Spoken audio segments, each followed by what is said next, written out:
Hey everyone, the Unconventional Outdoorsman here. I've got a quick little video for y'all today.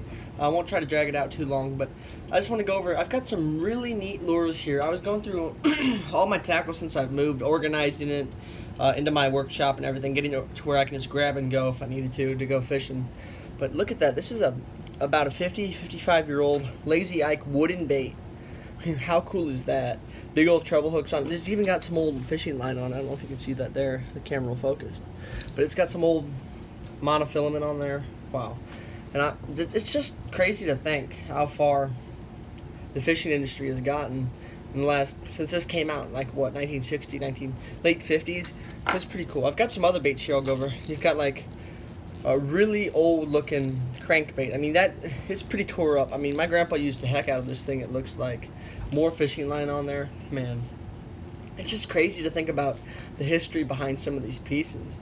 And I think it's important to note too, if you come across lures like this, whether that be at a garage sale or if you buy them, if you have them, if you find them in an old grandpa's tackle box, I would really advise not using them. Just make like a little display case or something. Put them aside because they are pieces of history. It shows just how far the fishing industry has come along, and it shows where we are today compared to where we are then with fishing. And not saying you can't, but I'm just saying, be practical about it. I mean, they don't make stuff like these anymore. I mean, they probably make newer versions like that, but you're not going to get the same, I don't know, sentimental value, I guess. But we've got another one like the first one I showed you. This one's a little bit newer. This is like an 80s model. This one is plastic. But my grandpa loved these old wooden lures. They got an old, kind of like a jerk bait here, which is pretty neat. It doesn't have a lip on it. That's a lot of thing I've noticed about these old lures. They don't have a lot of lip on it, so you'd have to be pretty creative with how you fish this. I think this would be more like kind of a like walking the dog style when you fish, which I'll make a video about that this spring. But yeah, that's pretty neat.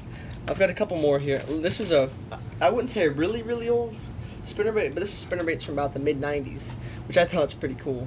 Going through the tackle box, my grandpa loved chartreuse and black.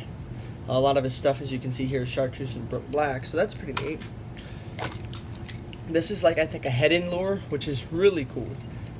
Balsa wood also, but look at that thing. That's like a hunky little thing. I mean, that's definitely a top water bait, but look at the size of those treble hooks on there. I mean, I remember my grandpa telling me stories about he'd be fishing on Wapapella Lake, which is in southeastern Missouri, and this is before cameras and iPhones and all. This was like the 80s. I wasn't even born yet.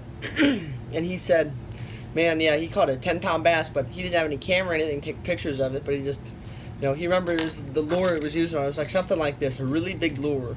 Something that you wouldn't have expected to catch something that big on. Nobody ever thought that there'd be fish that big in a lake like that.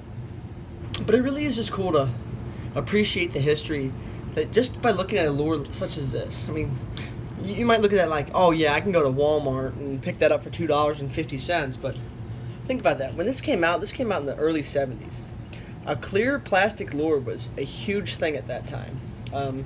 So like, it's rattling too, it's plastic clear. You can see it's been in the water in a boat so much that it's got little sand and moisture particles inside it, which is pretty neat. And it's got one of those things to stir up water behind it. So it's just really cool. You can see through all the baits I've shown you here today, how much they've evolved and changed and become more advanced over the span of 50 years, which is really neat. I think it's really cool to appreciate the way fishing has really advanced in the last 100 years. I mean, think about it. They were using old bamboo stick. I remember my grandpa telling me when he was growing up in Arkansas, they didn't have like the nice Abu Garcia rods like I do there, which is right next to my peanut butter and jelly sandwich. But yeah, definitely be sure to appreciate and understand the history of fishing, really. It's really remarkable, some of the stuff that has come forward in the fishing industry. That's all I've got for you guys and gals today, so please subscribe, smash that like button for some good old reminiscing. Thank you.